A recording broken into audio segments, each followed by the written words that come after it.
Abdoulaye Ndiaye Ngalgou, candidat à la mairie de Tivaouane, jiite la liste la coalition And Defar Tivaouane. tey ñu gis ñu commencé lu jëm ci campagne électorale bu 23 janvier 2022 nga commencé ko ak caravane est-ce que mën nañu xam lan moo tax nga débuté noonu.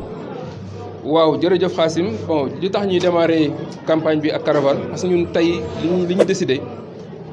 man ak waa directoire bi nga xam ne tey ñoom ñoo gérer la coalition And Defar Tivaouane dañu toog waxtaan ñu daal li ñu jàpp li moo gën mooy ñu def ouverture bi ak benn caravane sillonner les rues de Tivaouane waxtaan ak population bi wax population bi fi ñu fekk ak fi ñu ko bëgg a yóbbu donc loolu moo waral tey ñu commencé campagne bi ak caravane bi. mais li ngeen doon am ngeen ko tamit. waaw li ñu si bëggoon moom macha allah dafa dépassé sax li ñu doon xalaat ndax yàlla def na population yi génn nañ ñii ñëw tey ànd ak ñun nañ jàpp ni waa Tivaouane dong la donc amul kenn koo xam ni rax nañu suñ ku dëkkul Tivaouane. Abdoulaye,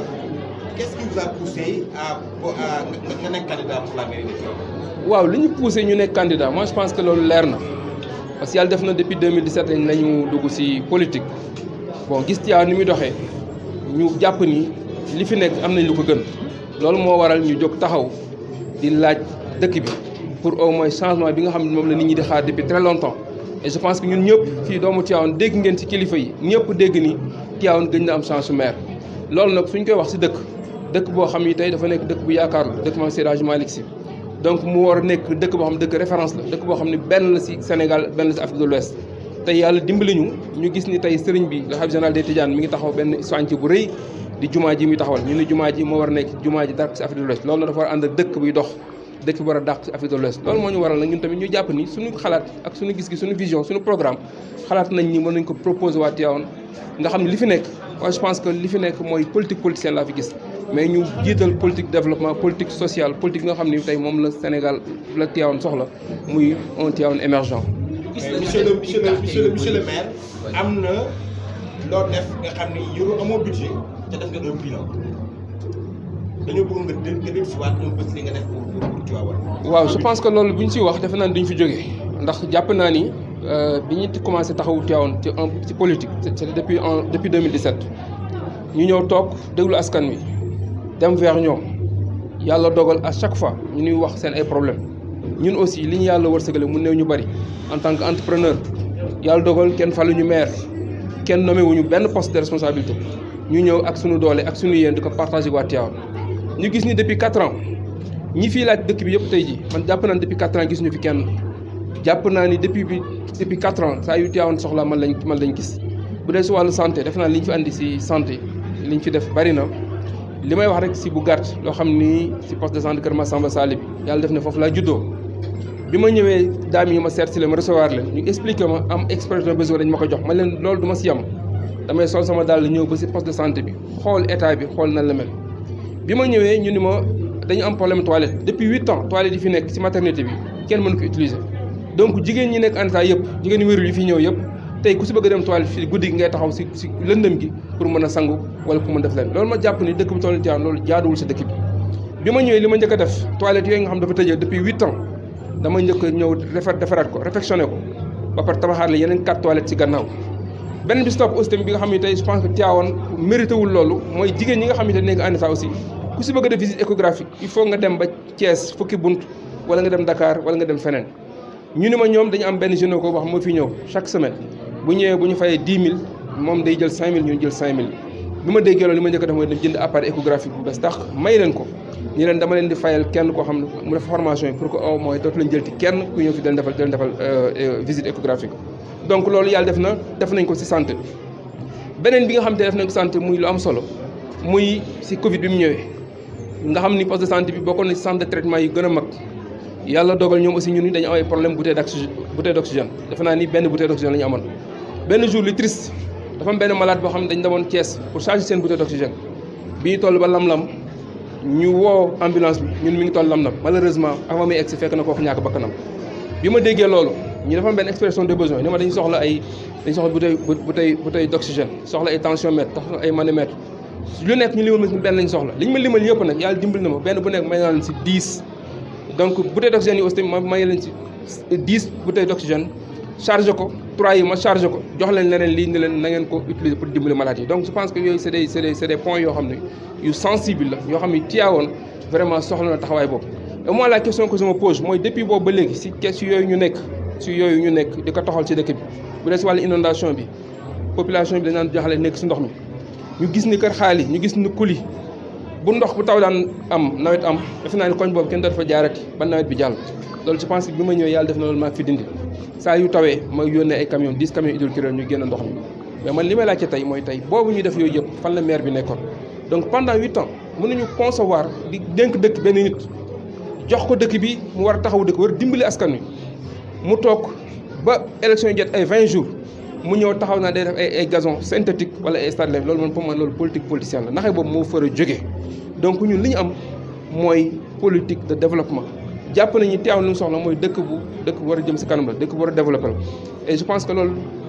jàpp ma ni politiciens yi rek ñoo war a mën doxal loolu man je me considère pas comme un vrai politicien parce que am na loo xam rus naa wax lu ma dul def rus naa wax jëf lu ma loo xam du ma ko jëf donc lépp lu ñu am mu néew mu ñu bari je pense que partagé nañ ko waa Tivaouane bu dee si sport bi on a fait pareil bu dee si éducation aussi defe naa ne bi élèves yi jaaxlee am ñu ni Tivaouane parent bu nekk il faut nga ni benn table banc pour sa doom mën a jàng bi ma ko déggee moi j'ai commandé 300 table banc jox 200 lycée bi 100 yi ma séddale ko yamuñu si dem nañ si lycée bi ñu parrainé na ma seen journée de l'excellence te boobu moo fay nekk le maire en question le maire mi ngi fa woon le maire sortant bi mu ñëwee comme discours toujours rek fii laa jàngee diplôme bi laa am lii laa jël si kii loolu Tivaouane soxlawul loolu Tivaouane li ñuy soxla mooy nit koo xam ne da nga amal njëriñu askan wi nit koo xam ne mën nga yëmale Tivaouane sa kanam man bi ma ñëwee si lycée dama ne la malheureusement jàngeewu ma fi mais su ma fi jàngewoon dama leen may avion mais comme jàngeewu ma fi tey naa leen may bus climatisé te yàlla def na bus boobu jox naa leen ko donc loolu moi je pense que loolu population bi soxla mais parce que fii ku nekk rek am nga CV boo xam mën nga ko wax am nga fa jaar-jaar boo xam mën nga ko wax li Tivaouane soxla mooy vraiment ñu xool lan mooy doxal dëkk bi lan mooy jëmal dëkk bi kanam ñu dox si. ci liy jëmale dëkk bi kanam lépp xam nañu tey Tivaouane li ñu gën a soxla mooy emploi ak li fi nekk si ressources économiques ñu mën ko propulser ba mu jëriñ dëkk bi tey en terme de création d'emploi Abdoulaye Ndiaye Ngalgua am defar ñu leen joxee dëkk bi lan lañ ci mën a. bon wax naa léegi sama programme parce que tey dama ne man li ma bëgg si dëkk bi mooy Tivaouane dama soxla un changement si dëkk bi parce que pour changement am il faut une rupture par rapport à la gestion de cette cité tant que rupture amul dëkk bi mënut a développer parce que li ma gëm mooy ñun dañuy tàmm benn affaire da ngay gis nit ku jël ndox paan ndox jékki-jékki tuur si mbedd mi ni mbeddum buur la loolu doxalul dëkk da ngay gis état investir des millions et des milliards investir ko si ay poteaux-lampe si ay si électricité bi si yu bëri bëri nga gis benn oto ñëw fële mbëkk poteau-lampe bi dem yoonam dara du si fekk man nag nee naa bis mu yàlla joxe di am na yoo xam ne man damay changer mentalité nit ñi mënuma concevoir ñu defar pare nit ñoo romb mbëkk dem dalu si fekk dama jàpp ni bu ñu nee premier magistrat de la ville kooku moo war a saytu li nga xam ne dëkk bi soxla li mu defar ak li nga xam ne jotu ko def mais li ñu defar dañu nangu kenn ko yàqal rupture bi ma wax ni mooy bu ñu gisee tey ni marché yu tëddee ñu jël juuti ko jox carnet fu mu dem di fayee ko ay juuti nga jàpp ni man jàpp na li gën mooy dem si marché bi nga recensé ñaata cantine moo fa nekk cantine bu nekk nga signé ak ñoom nga ne leen chaque fin de mois chaque période de chaque mois dama bëgg ngeen verser trésor lii au moins di nga xam xaalis bi fan la dugg ak fan la jëm mu bañ a jaar si loxo kenn juuti ñu ñuy jox ay ticket ñu dem dagg ji ticket fay 200 300 francs mais mun leeruñu ba xam 300 francs yi dugg na trésor non je parle même pas de contrôle économique c'est-à-dire rupture ni gars yi gère dëkk bi moo doxul beneen bi aussi création d'emploi yi nga wax tey sama biir programme parce que dama ni tey xale yi bala nga leen di jàppale da nga leen di former ñun wax nañ suñu biir programme taxawal ñaari école de centre formation professionnelle centre professionnel xam ne pour xale yi la bii ñu jagale ko jigéen ñi nga xam c'est des actrices de développement donc loolu mi ngi suñu biir programme loolu nag dañ koy def en collaboration ak les industries yi nga xam ne ñoo implanté ci département bi xool lan ak lan lañ soxla comme métier pour ñu mën a former xale yi ci loolu pour que bu ñu génn ñu mën leen insérer ci usines yooyu donc loolu bokk na suñu programme beneen bi parewuma ci en terme d'emploi ba léegi wax naa léegi nii ci sama programme ma ni xaaruma ba nekk maire pour wax ni may dérouler sama programme wax naa ni dama def ay carte rotation dama ko sillonné carte rotation yu bëree bëri dégg femmes yi wax ñu ni ñoom bis bu chaque guddi jigéen bu wérul bu matoo dañuy jaaxal ndax amuñu yoon bu baax bu ñuy jaar wala amuñu lu ko mën a jël pour yóbbu ko ambulance pour yóbbu ko hôpital ma ni jot na mairie bi am benn patrimoine parce que boo xool mairie Tivaouane n'a rien du tout Tivaouane mairie bi amul dara ci patrimoine man ni jot na tey ñu am ambulance yoo xam mairie bi moom 3 ba 4 ambulance yoo xam ni tey dañ koy taxaw si dëkk bi am benn numéro vert 24 heures sur 24 fépp fu malade nekk saa yow wootee am na dinañ jël la yóbbu la hôpital. beneen bi mooy si wàllu mbalit bi parce que dañu wax ni Tivaouane dafa war a nekk une ville propre man ni il faut ñu am du matériel boo xam ne tey mairie bi moom boppam ndax am na taxe yoo xam ne tey kër yi war nañ ko fay muy tomb bi mais kenn fayu ko parce que mairie li mu war a def ko parce que jëliwul mbalit mi tey jot na ñun tamit ñu amal suñu bopp patrimoine boo xam ne tey oto mbalit yoo xam ne tey bu suba jotee gars yi dañuy génn mbalit seen buntu kër ñu jël mbalit mi yóbbu ko loolu c'est des taxes yoo xam ne tey mairie war na ko war a mën a dugal si biir keesam. beneen bi wax naa aussi tamit corbillard tey da ngay gis tey ku yàlla def yàlla na yéex ku nit ku mbokkam gaañu pour mu am lu ko yóbbu sax Touba wala mu yóbbu ko feneen problème la donc tey yàlla dimbali nañu ñun suñu mën-mën fexe nañ ba am ñaari corbillard yoo xam ne dañ ko andi si biir campagne bi jébbal ko waa Tivaouane dinañ fexe andi ñetti oto mbalit yoo xam ni am nañ ko jébbal ko waa Tivaouane dinañ andi aussi ñetti ambulance yoo xam ne jël nañ ko jébbal ko waa Tivaouane loolu bokk na si création d'emploi ndax loolu ay nit ñoo koy dawal ay xale ñoo koy dawal donc pour au moins mën si jàppale nit beneen bi mooy marché yi ni mu bindoo ak ni mu tëddee jot nañu réorganiser waat marché yi da ngay bëgg a jaar si marché bi tey pour nga jaar si ton problème parce que ñëpp ñu ngi laal si mbedd bi ñëpp ngi laal fa man damay privilégié tuma su ma yàlla joxee dëkk bi ñu am ay table si mbedd yi am na mobilier urbain boo xam ne am nañu un programme avec des partenaires yoo xam ne dañ proposer nit ñi commerçants yi des mobilier urbain boo xam ne tey dina permettre commerçants yi au moins garder seen marché en toute sécurité donc loolu bokk na aussi tamit suñu programme. ñu gis ni pré-campagne bi yëpp daanaka def nga les quartiers de Tivaouane déglu Tivaouanois yi pour yow lan moo gën a fës ci discours Tivaouanois yi lan lañ la jàmmat ci gestion municipale bi nga xamante ni moo ñeel la commune de Tivaouane. mais li ñu wax bari na parce que tey foo wax ji yëpp benn la parce que ñun ñëpp def nañ constat bi mooy dëkk bi doxul dëkk bi demul. li dëkk bi soxla parce que toog nañ tey kilifa yi. nañ ci baax wala déet. waaw non mais si parce que li dëkk bi soxla dafa naan ñëpp xam nañ ko parce que dëkk bi li mu soxla mooy changement la soxla Tivaouane li mu manqué dafa bëri Tivaouane dafa soxla ay infrastructures sportives ay infrastructures yu bees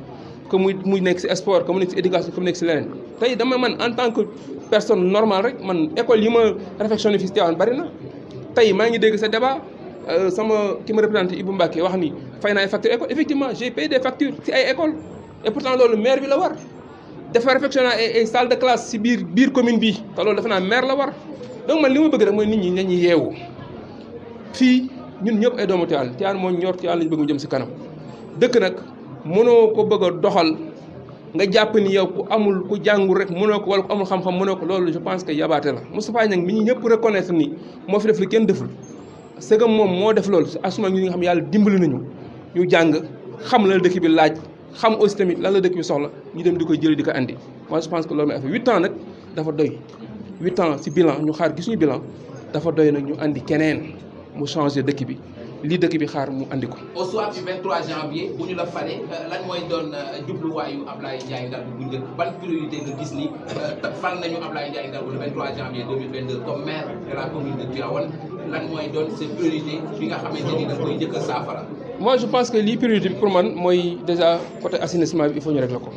assainissement bi parce que gis naa ni tamit c'est un problème boo xam ne tey chaque jour que chaque nawet nit ñaa ngi am problème boobu parce que avec l'état dinañ taxaw li ñu taxawee bi ñu si mën a taxaw ba tey benn ndox dootul taawati si dëkk bi beneen bi si topp aussi tamit mooy li nga xam ni tey moom moo ñu itteel mooy vraiment taxawu dëkk bi par rapport ak suñu programme des 7 merveilles loolu je pense que nekk na li nga xam ne bëgg nañ ko teg en priorité dinañ dégluwaat Tivaouane yëpp nag si gis-gis suñu premier jour nañ toog waxtaan ak ñëpp acteurs yëpp nag wax lañ suñu vision pour Tivaouane ñu xam ne ñun defar moo ñu tax a jóg changer Tivaouane moo ñu tax a jóg pour ku nekk comprendre lu ñu def rek nañ jàpp ne defar moo ñu tax a jóg donc lii rek moo amoon si dama. Merci beaucoup.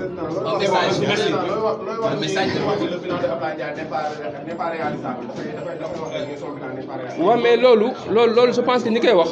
peut-être dañu ñàkk vision rek quoi moo tax ñu koy wax li ma wax le projet que j'ai proposé les 7 merveilles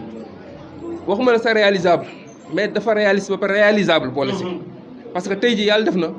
les 7 merveilles man su ma nee dinaa taxawal stade bu bees su ma nee dinaa taxawal marché bu bees su ma nee dinaa taxawal cœur de ville su ma nee dinaa taxawal les 4 portes d'entrée su ma nee dinaa defal la nouvelle corniche su ma nee aussi dinaa réfectionner waat zawiya yi